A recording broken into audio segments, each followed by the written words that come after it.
Brachot Daf Mem Aleph Amud Aleph.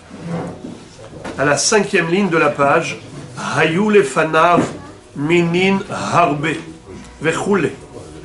La Gemara maintenant va développer le dernier sujet de la Mishnah dans laquelle nous avions vu la mahloket entre Rabbi Yehuda et Chachamim à propos de la bracha qu'il faut réciter sur des fruits parmi lesquels se trouve Shiv'at Aminim. On sait que la Torah a vanté les qualités d'Eretz Israël. Elle va dire Eretz Chita ou Seora Gefen Te'ena Verimon Eretz Zet Shemen ou Dvash. Une terre dans laquelle coule le lait et le miel, une terre dans laquelle poussent le blé et l'orge, la vigne, la figue, la grenade, une terre où pousse l'olive huileuse et la date mielleuse. Pour traduire littéralement, Zet Shemen, Zaït Shel Shemen, et Dvash, le miel.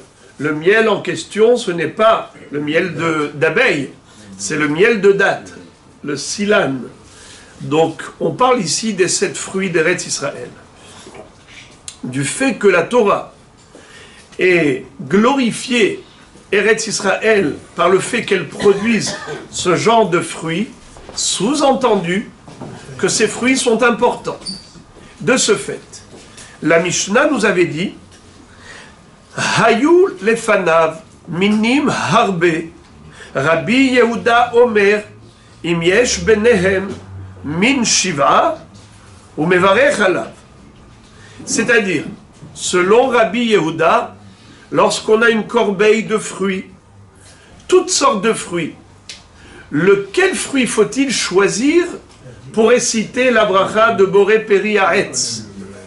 La réponse, nous dit Rabbi Yehuda, eh bien tu choisis l'un des fruits dont Eretz Israël a été loué. Vachachamim omrim, mevarech al eze mehem shiirtze. Mais selon Chachamim, il va faire la bracha sur celui qui lui plaît. Qu'est-ce que ça veut dire celui qui lui plaît? Ça s'appelle en hébreu Haviv. Quelqu'un qui apprécie particulièrement un fruit en disant « moi j'aime ce fruit ». Eh bien c'est ce fruit qu'il doit choisir pour réciter dessus la bracha. En d'autres termes, la mahloket entre Rabbi Yehuda et Chachamim est de savoir, pour le kavod de la bracha, quel fruit sera choisi pour réciter la bracha. Est-ce qu'on va choisir le fruit d'Eretz Israël ou le fruit que l'homme apprécie particulièrement? C'est ça la mahloket. D'après Rabbi Yehuda, c'est min shiva, c'est l'un des 7 fruits d'Eretz Israël. Selon Chachamim, c'est haviv. Et il y a une mahloket entre Rambam et les autres Rishonim. Qu'est-ce qu'on qualifie de haviv? Est-ce que le fruit dont on appelle le préféré de l'homme, est-ce que c'est en fonction de ce qu'il préfère à l'heure actuelle, ou bien est-ce que c'est le fruit qu'il apprécie en général? Ça veut dire que l'homme, n'étant pas statique, il a des sauts d'humeur. Parfois, il a envie d'un fruit spécialement, alors que d'habitude, il aime beaucoup ce fruit. Mais aujourd'hui, quand il a vu l'autre, il a préféré l'autre. Et pourtant, en général, il préfère celui-là.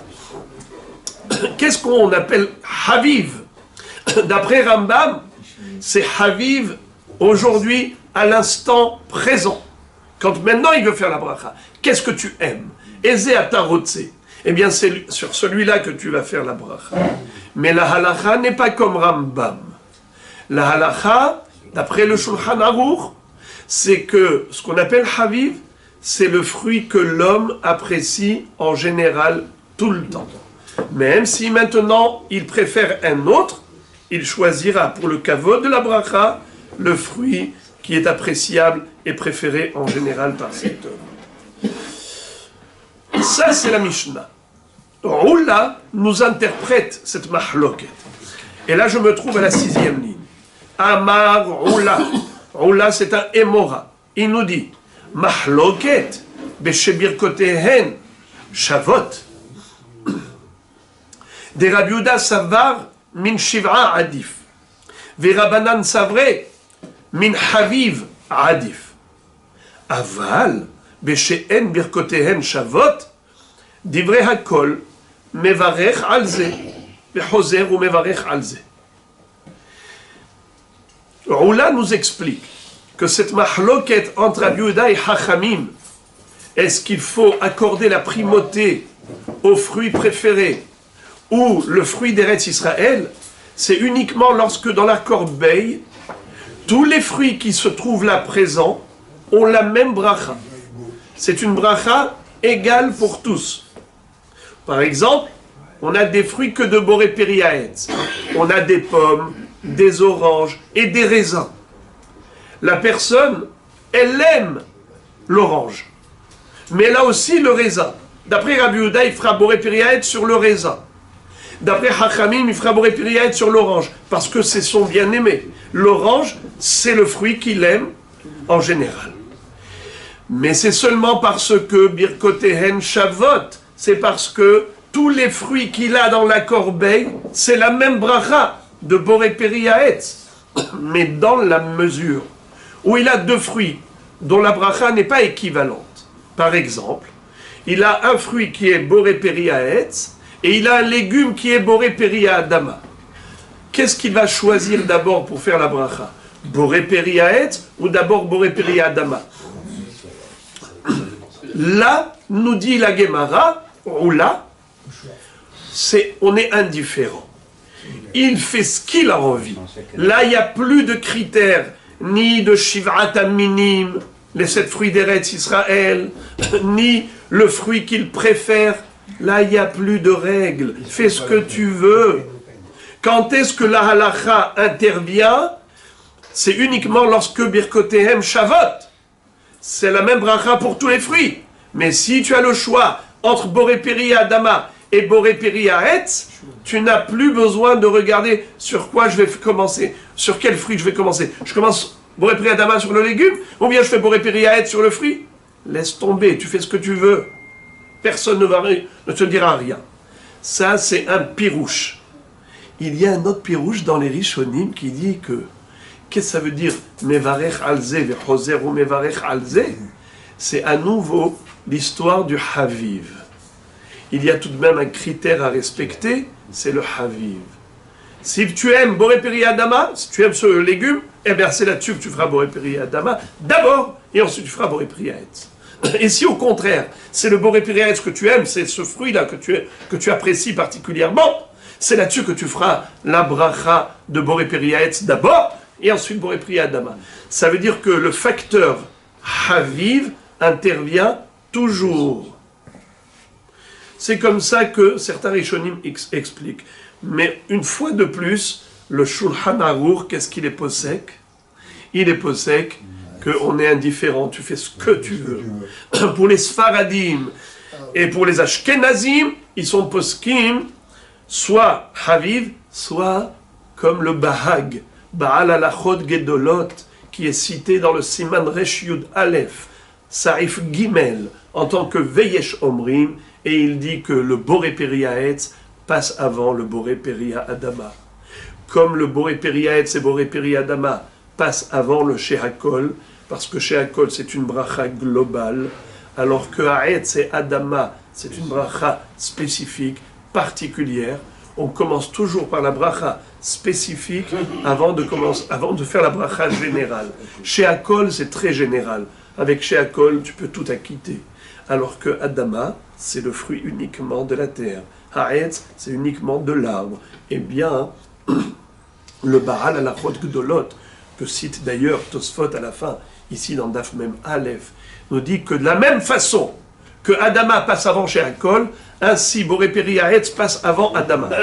Mais ça, c'est, comme dit le Mishnah Berurah, ça a été le psak, les Ashkenazim, ils font comme ça. Le Rav Ovadia Yosef Zatzal dit que pour les Sfaradim, il n'y a pas de différence entre Adama et Haetz tu fais ce que tu veux.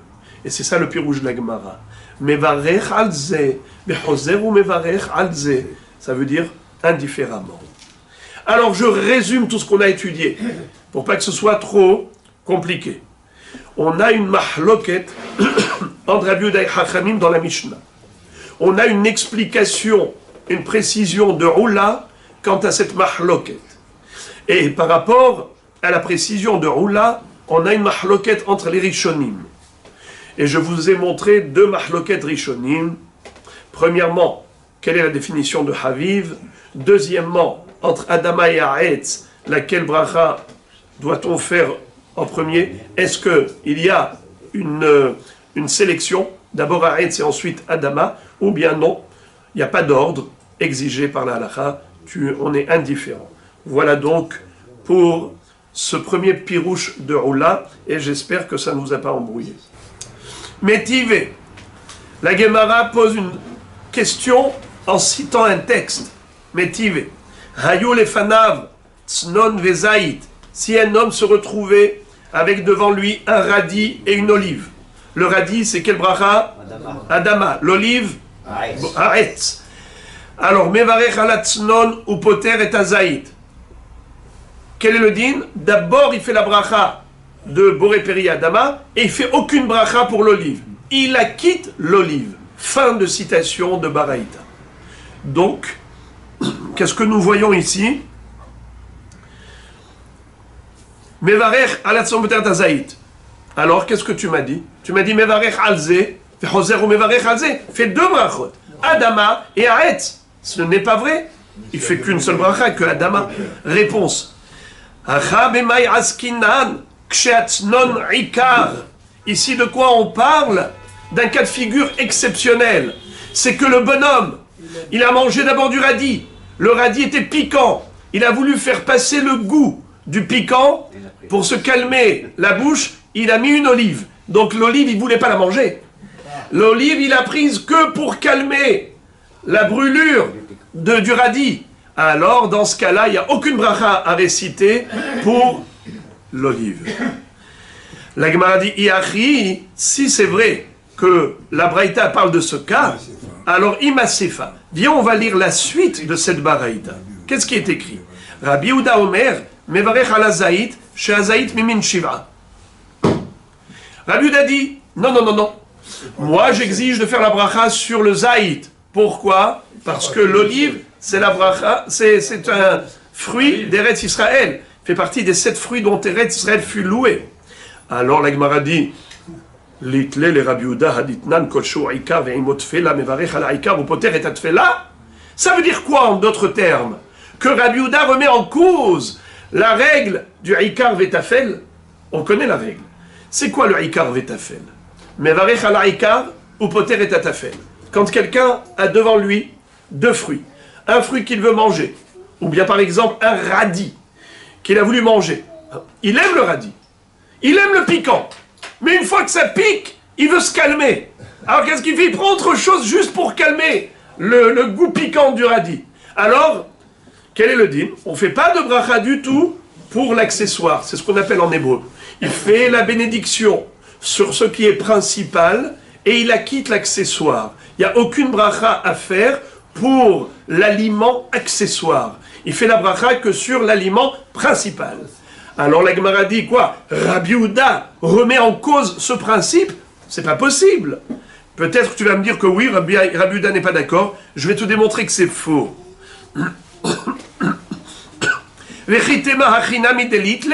Si tu vas t'obstiner à dire que Rabbi Yehuda ne tient pas compte de ce principe, ce n'est pas possible. Ve'atania, Rabbi Yehuda Omer, imehamatnon ba'azait, mevarech alatznon ou poter et azait. Rabbi Yehuda lui-même s'est exprimé en ces termes, en disant que si l'olive est là que pour le radis, pas besoin de faire bracha pour l'olive, il fait que Adama pour le radis. Donc tu vois clairement que Rabbi Yehuda en convient. Rabbi Yehuda est d'accord avec le principe de Ikar Vetafel. Alors Hachamim, si Rabbi Yehuda est d'accord avec le principe de Ikar et Tafel, et pourtant il a dit que il faut faire la bracha sur le zaït, c'est qu'on ne parlait pas de Ikar Vetafel. Alors de quoi on parlait? La question revient à la case départ, que quelqu'un qui a deux fruits, Tznon Adama, Zaït Aetz, il fait la bracha que sur le Tznon et pas sur le Zaït. Ça reste incompréhensible. L'Agmara va répondre ainsi. Les Olam, Bitznon Ikar Askinan. Bémet, on parle du cas de figure où le radis était l'aliment principal. Vechi Peligé Rabbi Yehuda Verabanan, Bemilta Harite Peligé. Alors la mahloket entre Rabbi Yehuda et Chachamim, elle est par rapport à un cas totalement différent. C'est quoi? Hasure me hasra ve'achi katane. Il manque une phrase dans cette baraïta et il faut corriger la baraïta. Voici la bonne version. Hayu lefanav tznon vezait. Si quelqu'un avait devant lui deux éléments, le radis et l'olive. Mevarech ala tznon ou poter et azaït. Il fait la bracha pour le radis et il acquitte l'olive. La braïta continue en disant Bame devarim amurim. Dans quel cas on a dit cela? Que la bracha du radis acquitte l'olive, ksheatznon ikar, c'est uniquement si l'homme, qu'est-ce qu'il voulait manger? Le radis. Il ne voulait pas manger l'olive. Il n'a mangé l'olive que pour calmer le goût piquant et amer du radis. Dans ce cas-là, il ne fait pas de bracha pour l'olive. Aval enatznon ikar, mais si le bonhomme ne voulait pas manger que le radis, il voulait manger les deux, et le radis et l'olive. Divrei hakol, mevarech alze, vechoser ou mevarech alze. Alors il fait la bracha pour les deux, le radis Adama et l'olive Aetz. Et la braïta continue en disant Ushne minim be'alma shebirkotehem shavot. Et si dans le plateau qu'on a servi, il y avait différents fruits dont la bracha était la même, identique pour tous les fruits, lequel fruit on va choisir pour réciter la bracha? Mevarech alezemem sheirtze. Il fait la bracha sur le haviv. Bravo! Ezemem sheirtze. C'est quoi irtze? Bravo, celui qu'il préfère. Ça s'appelle haviv. Rabbi Yehuda Omer, mevarech ala zaït, shazaït mimin shiva. Mais Rabbi Yehuda dit non. Si tu as plusieurs fruits de l'arbre dans la corbeille, tu choisiras le fruit d'Eretz Israël. Alors tu as ici une olive et par exemple une orange et une pomme, tu prends l'olive. Fin de citation de Baraïta. Maintenant par rapport à cette Baraïta, écoutez ça. Pligeba, Rabbi Ami ve Rabbi Yitzhak Napaha. Hadamar mahloket, Beshebirkoten Shavot, de Rabbi Yehuda Savar, min Shiva Adif, de Rabbanan Savre, min Habib Adif, Aval Beshen Birkoten Shavot, divrei Akol Mevarech Alze, Vechoser Mevarech Alze. Le Hadamar, Afilu Beshen Birkoten Shavot, Nami Mahloket. Alors Rabotai, pour simplifier, je vais inverser l'ordre de la Gemara. On a vu dans la Mishnah, et on a revu dans la Braïta, la même Mahloket, entre Rabbi Yehuda et Chachamim.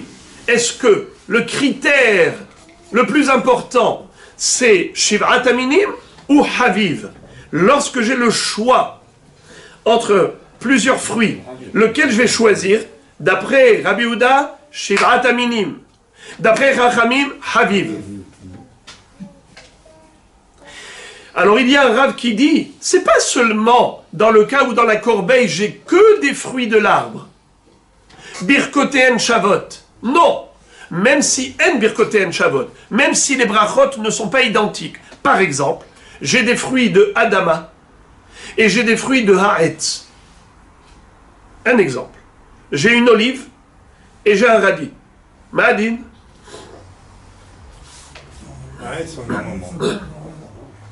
En Birkoten Shavot.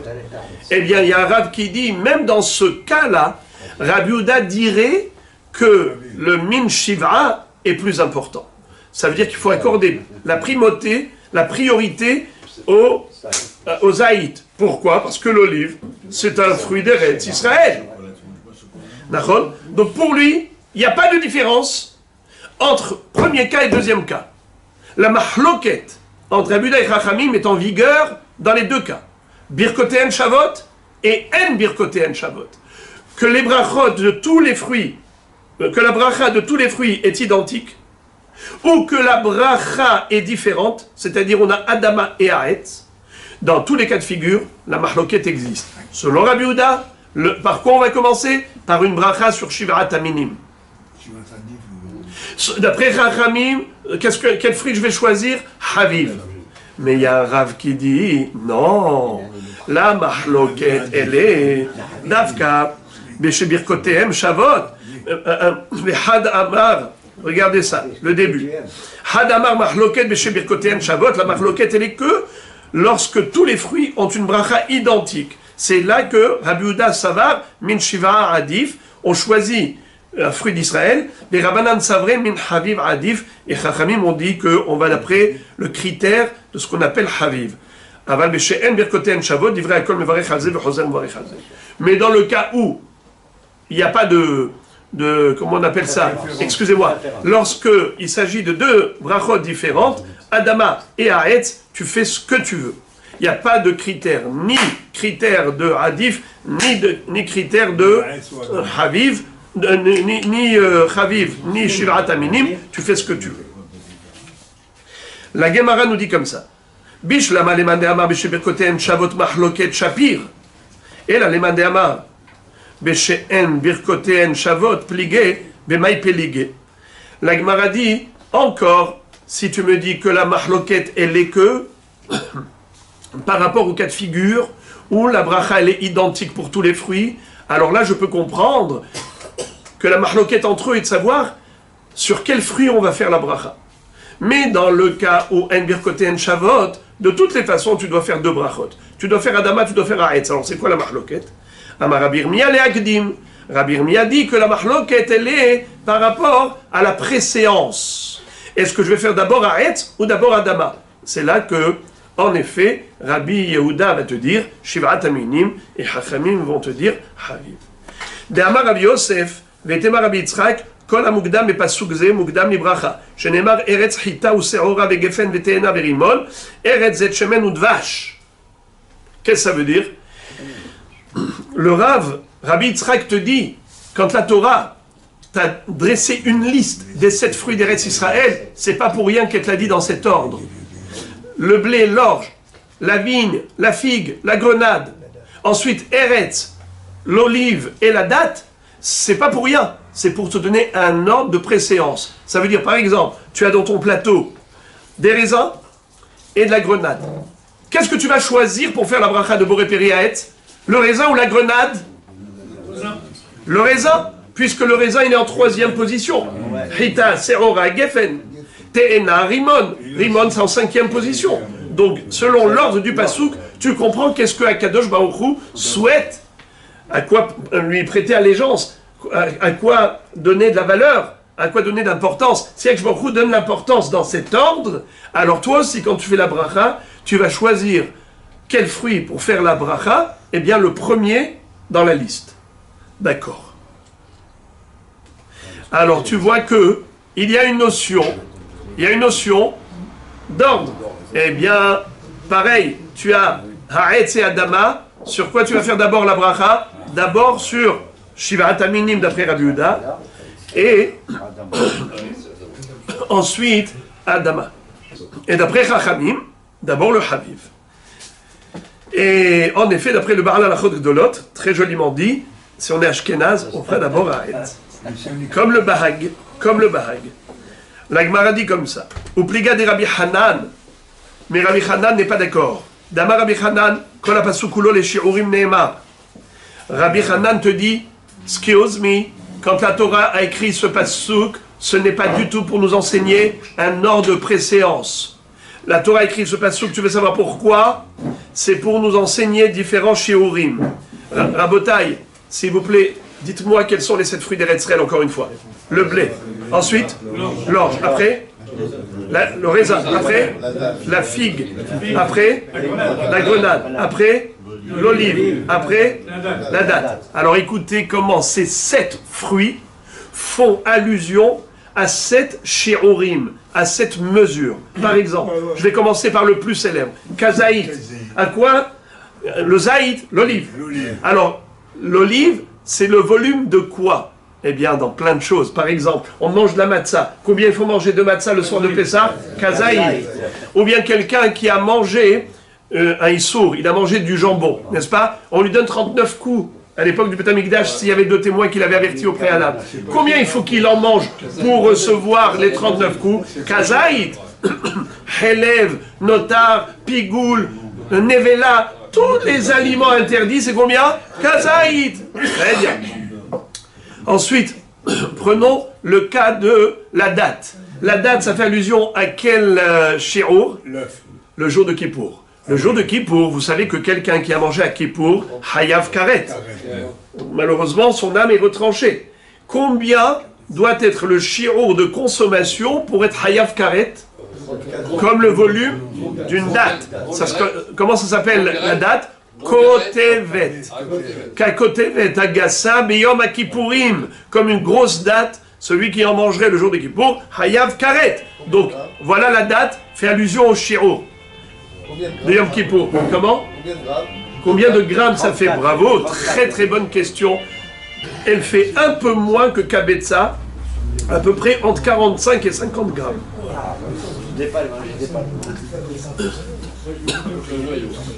Ensuite, la figue. La figue, comment ça s'appelle la figue en hébreu? Grogeret. Vous avez déjà entendu parler de Grogeret? Oui. Alors, Shabbat. Tous les shiurim alimentaires de Shabbat. Par exemple, quelqu'un qui a cuit un aliment. On a dit qu'il est Hayav Mita, il est Hayav Skila, il est Hayav Karet. C'est très très grave celui qui est Mechalel Shabbat, celui qui a fait un des 39 travaux. Alors, par exemple, il a cuisiné, il a donc cuit, il a pris une casserole où il y avait dedans une boulette crue. Combien doit être la boulette en volume pour dire qu'il est Hayav Mita? Kagrogeret, comme une figue. Te'ena, ça porte un autre nom. Grogeret. Rappelez-vous, Tamar, Kotevet. Te'ena, Grogeret. C'est pas évident de s'en souvenir parce que ça termine de la même façon. Et. N'est-ce pas? Alors répétez, Te'ena, comment ça s'appelle? Grogeret. Grogeret, bravo. Tamar, Kotevet. Encore une fois, la date? Et la Te'ena? Grogeret. Très bien. Alors, Shabbat, c'est combien? Shabbat, quel est le volume pour le produit alimentaire Shabbat? Par exemple, on a dit cuit à Grogeret, comme le volume d'une figue. Alors, je vous pose la question. Quelqu'un qui transporte Shabbat dans la rue, il transporte une boulette qui fait comme un peu moins que le volume d'une figue. Est-ce qu'il est Hayav Mita? Non, parce qu'il n'a pas soulevé un aliment du volume de Grogeret. Ou bien, par exemple, il a moulu des grains de blé. Est-ce que Shabbat, on a le droit de moudre? Non. Alors, quel est le shiur de tous ces graines-là qu'il a moulu? Quel est le shiur pour qu'il soit Hayav Mita? Grogeret, voilà, vous avez compris. C'est-à-dire que tous les produits alimentaires Shabbat qui sont frappés d'interdiction, comme la mélacha de porter, la mélacha de moudre, la mélacha de cuire et ainsi de suite, c'est toujours par rapport à la mesure de Grogeret, c'est-à-dire la figue. Très bien. Encore. Vous savez à quoi sert la grenade? Elle sert de mesure pour quelque chose. Regardez ça. Vous savez qu'un homme tamé, il touche un kéli. Le kéli est devenu tamé. Bravo. Ce kéli-là, si je le casse, est-ce qu'il est encore tamé? Non. Le kéli reste tamé tant qu'il est encore utilisable. Si par exemple il a eu un trou, j'ai percé un trou, est-ce que le kéli est tamé ou tahor? Il est tahor puisqu'il est troué, tu peux l'utiliser. Tu peux plus l'utiliser. Alors là, la règle est la suivante. Même s'il y a eu un petit trou, on dit que ça reste encore tamé. Pourquoi? Parce qu'il sert à quelque chose. Pourquoi? Même s'il y a un trou, le bonhomme par exemple, il dit, avant je mettais dedans des graines, mais maintenant je vais mettre des noix, je mets des olives. Les olives elles ne vont pas tomber, mais le trou il est encore plus grand. Alors les olives elles tombent, alors il essaye des noix. Les noix elles restent, elles ne tombent pas. Alors après ça il dit, mais ça y est maintenant même les noix elles coulent, même les noix elles tombent. Qu'est-ce que je mets dedans? Des grenades. Ah, les grenades elles sont dedans, ça tient. Parce que le trou il est trop petit pour laisser passer la grenade. Mais si le trou il est tellement grand que la grenade elle passe, alors on dit que ce kéli, tu le jettes à la poubelle parce qu'il ne peut plus contenir quoi que ce soit. Même les grenades elles passent. Alors nous disons que ce kéli là, il est cassé, il est tahor. Un kéli cassé il est tahor. Donc c'est la grenade. Maintenant, la sérora, on avait dit le blé et l'orge.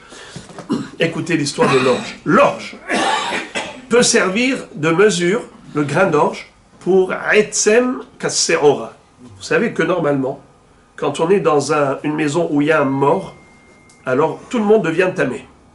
Ça s'appelle Tum'at Ohel. Et pas seulement s'il y a un mort, même s'il y a un kazaït de chair, un morceau de chair. Malheureusement, il y a eu un accident, il y a eu un éclatement du corps, il y a eu un kazaït de chair du mort.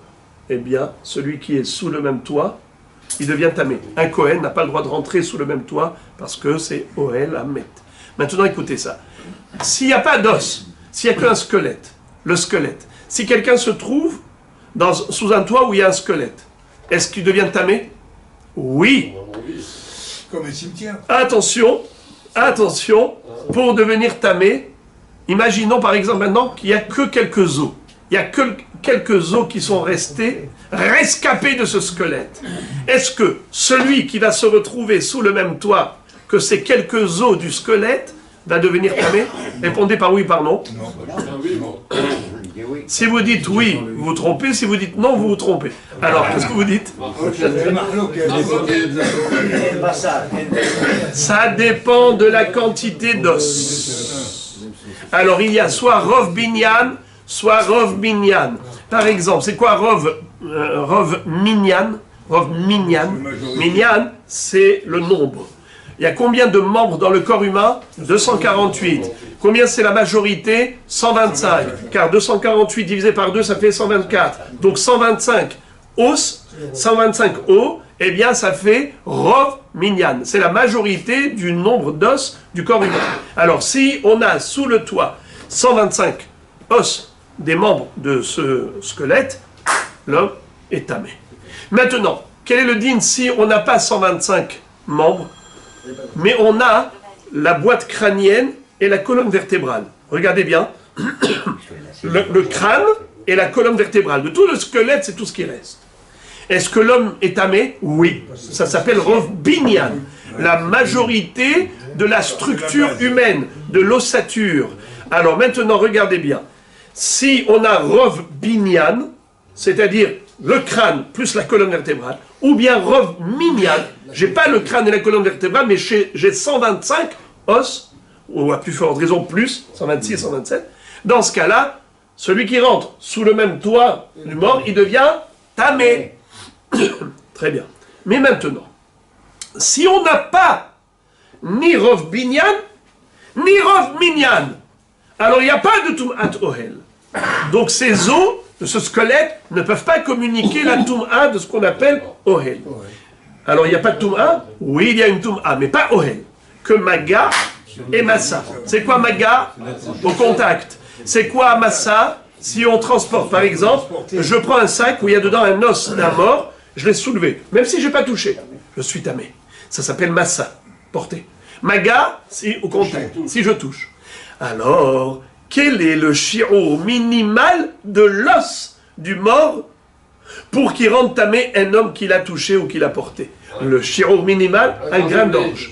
Si j'ai un morceau d'os du squelette que j'ai porté ou touché, je deviens tamé. Donc, encore une fois, quel est le volume d'os nécessaire pour devenir tamé au contact ou au transport? Aetsemka, Serora. C'est quoi Serora? L'orge. Très bien. Alors déjà maintenant, vous avez vu, on a déjà 6 sur 7. Il nous manque un qu'on n'a pas expliqué. Mais d'abord, répétons. À quoi sert la date? Elle sert de référence par rapport à quel shi'ur, les amis? Hein? La date, c'est Kotevet. Kotevet. Alors, ça sert de référence par rapport à quoi? Kippour. Celui qui mange un aliment d'un volume, d'une date à Kippour, il est Hayav Karet. Très bien. Maintenant, l'olive, à quoi ça sert? Eh bien, la majorité des shi'urim, Kazaït, on connaît toutes les halachot de Kazaït. Grenade, à quoi ça sert? Le Kéli. Quand on a dit qu'un Kéli a été troué, et donc il ne s'appelle plus Kéli, il devient Tahor, parce que c'est comme un Kéli tamé qui a été cassé, c'est à partir du moment où même une grenade, elle peut passer tellement le trou est grand. Grenade. Ensuite, la figue, à quoi cela sert? À nous rappeler le din de Shi'ur de Shabbat. Par rapport à tous les produits alimentaires, eh bien, Shabbat, toutes les mélachot interdites par rapport aux aliments, c'est du volume de la figue. Comment ça s'appelle la figue dans le Bogeret. Excellent. Ensuite, Rabotaï, maintenant, comment il s'appelle? L'orge. Le raisin, je n'ai pas dit encore le raisin. Il me manque deux, il me manque le raisin, il me manque le blé. Alors, l'orge, à quoi cela sert? Pour les os. Pour les os. C'est-à-dire, un os d'un volume d'un grain d'orge, si je le touche ou si je le porte, je deviens tamé. Très bien. Alors maintenant, Rabotaï. La vigne, à quoi elle sert? C'est pour Revirit Yain les Nazirs.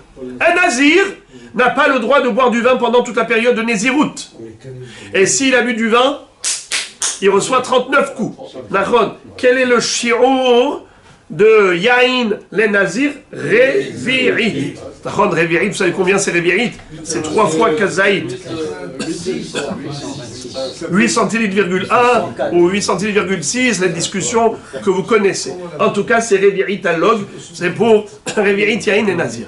Et maintenant, j'arrive au plus compliqué, je l'ai laissé pour la fin.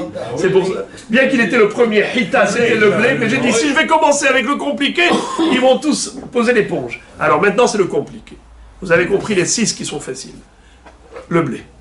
Le blé sert de référence à une mesure nécessaire pour le Baït Amenouga. C'est quoi Baït Amenouga? Vous savez que la lèpre peut atteindre pas seulement le corps humain, mais même les vêtements et même les murs de la maison. Une maison qu'on appelle lépreuse. Baït Amenouga. Vous savez quel est le dîme de Baït Amenouga? C'est que celui qui rentre à l'intérieur de cette maison, il devient impur. Alors maintenant, regardez comment ça se passe. Si on rentre avec ses vêtements, alors la personne, elle devient tamée immédiatement, mais les vêtements ne deviennent pas tamés immédiatement, sauf s'il est resté un laps de temps. Le temps de manger quoi? Un pain fait avec de la farine de blé, le blé, un pain fait avec de la farine de blé. Et pourquoi le blé, pas l'orge ou le seigle ou l'avoine ou l'épeautre? Parce que l'aliment humain, c'est le blé. La farine la meilleure pour l'homme, c'est avec la farine de blé. C'est ce qu'on mange le plus facilement. Les baguettes que vous mangez, n'est-ce pas? C'est quand c'est fait avec la farine de blé, la challah. Sinon, les autres pains, ils sont lourds. Alors regardez, on va nous dire comme ça. Si quelqu'un veut manger vite, il faut qu'il se concentre. Et comment il se concentrait à l'époque? Il se mettait à couder. Kulanu et Soubin. Ils avaient comme ça, comme le salon, le petit salon dans la salle à manger, et ils se mettaient comme ça. On mettait devant eux la petite table avec la salade, le liftan, et il prenait son pain, et son bon pain, il le passait dans la salade et il mangeait.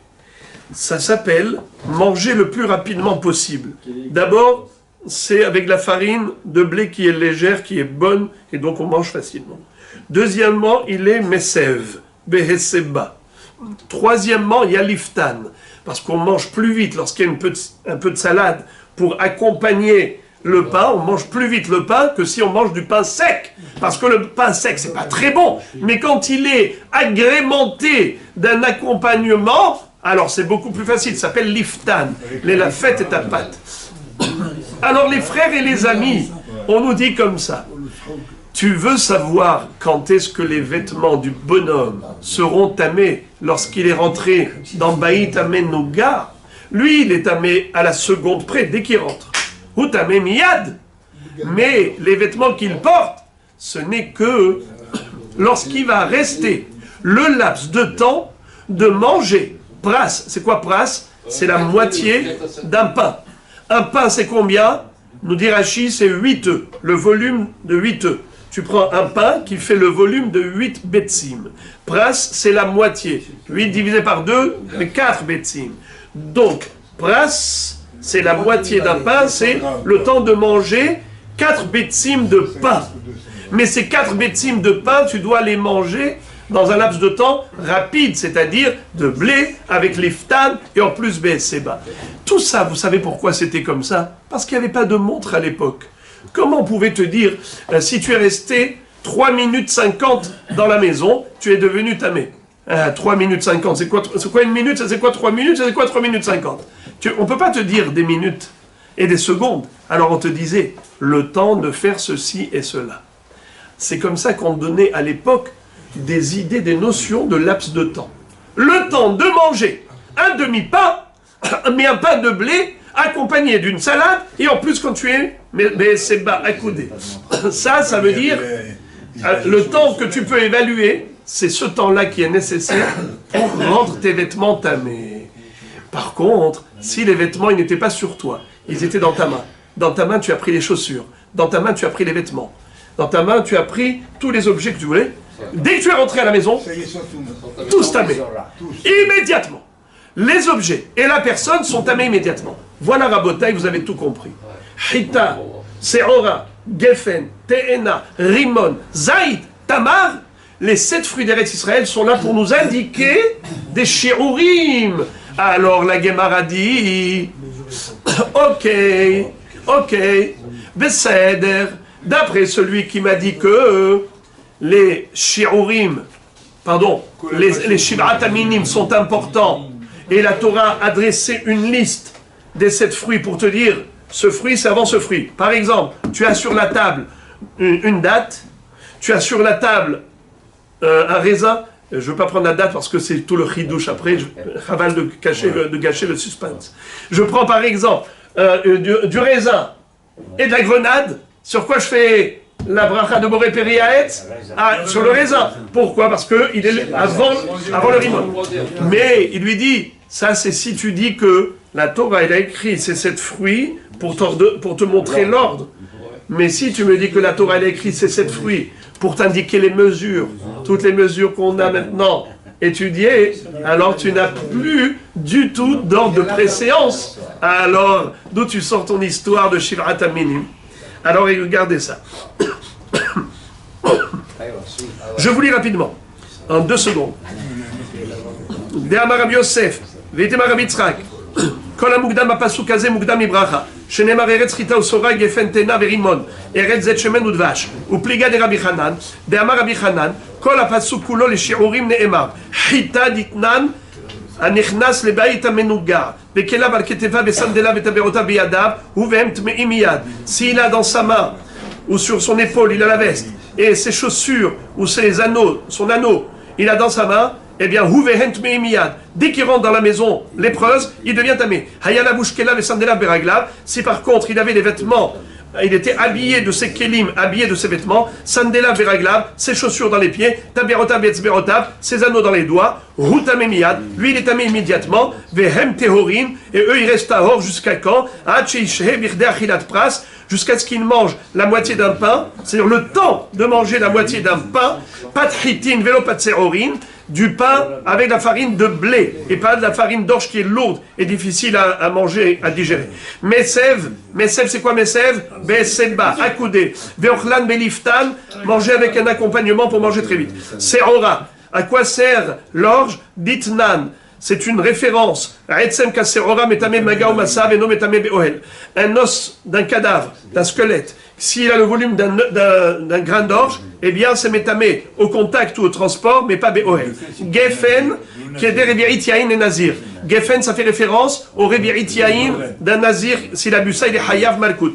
Te'ena, la figue, kagro geret, le hotzaat shabbat. C'est pour faire allusion au shi'ur alimentaire le shabbat. Rimon, la grenade, keditnan. Kol kele ba'ale batim, tous les kelim des ba'ale batim qui étaient tamés, shi'uram karimonim. S'il y a un trou dedans, eh bien, si le trou laisse passer la grenade, ça veut dire que le keli il est cassé, il est devenu tahor.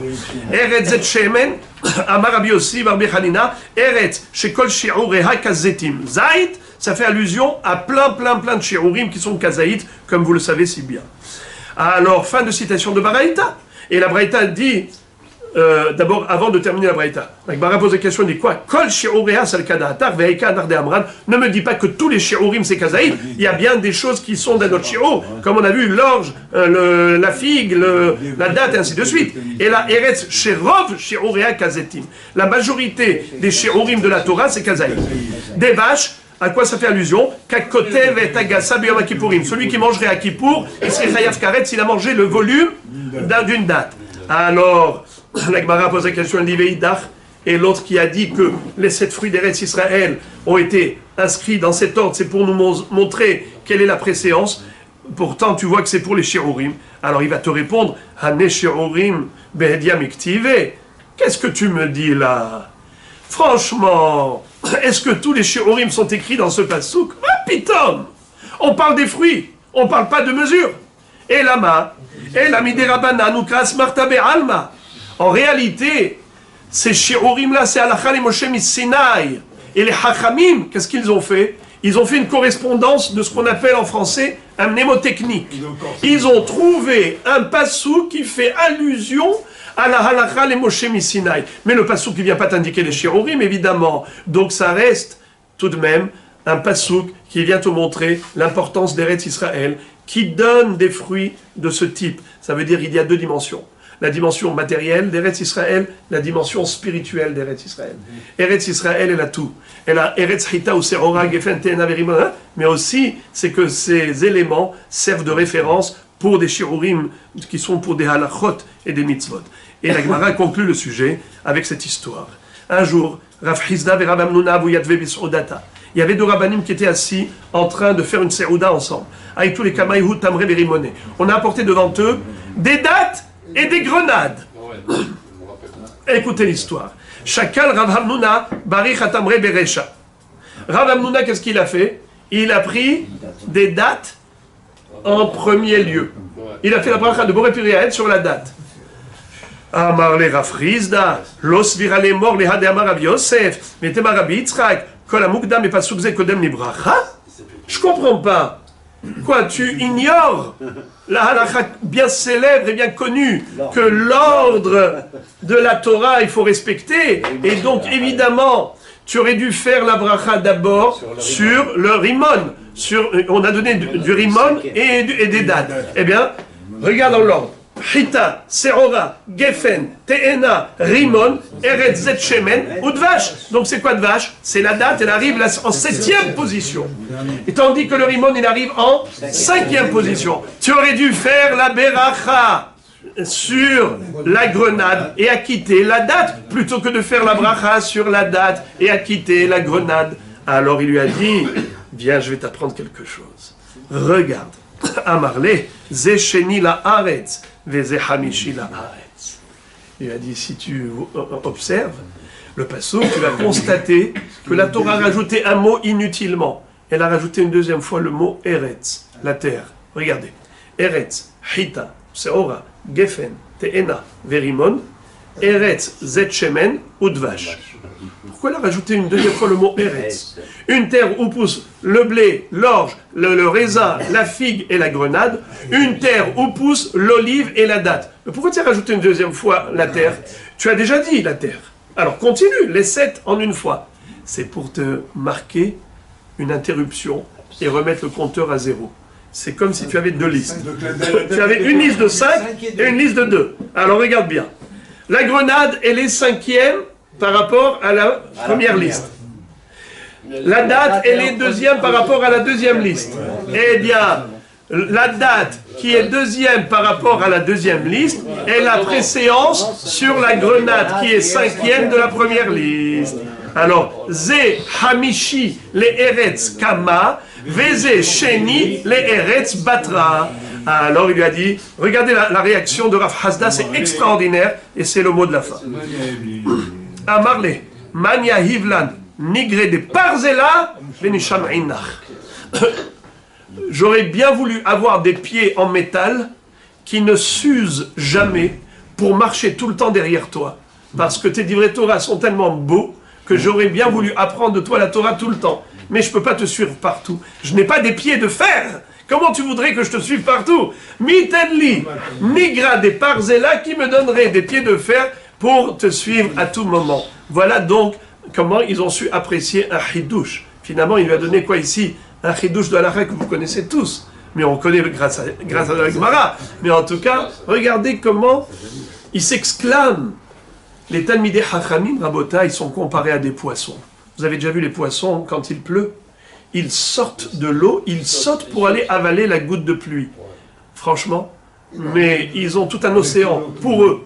Qu'est-ce qu'ils vont aller sauter pour une goutte? C'est une gâterie pour eux. C'est une nouvelle goutte. Celle-là, elle est nouvelle. Hein? Celle-là, elle est nouvelle.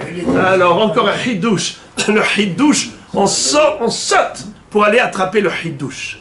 Et justement, parce qu'ils sont tout le temps dans l'océan et qu'ils savent combien l'eau est vitale pour eux, qu'ils l'apprécient doublement. Alors, encore une goutte et encore une goutte de Torah, ça n'a pas de limite à la hashivut, à l'importance de cette lumière que Akash Baruch Hu nous a offerte.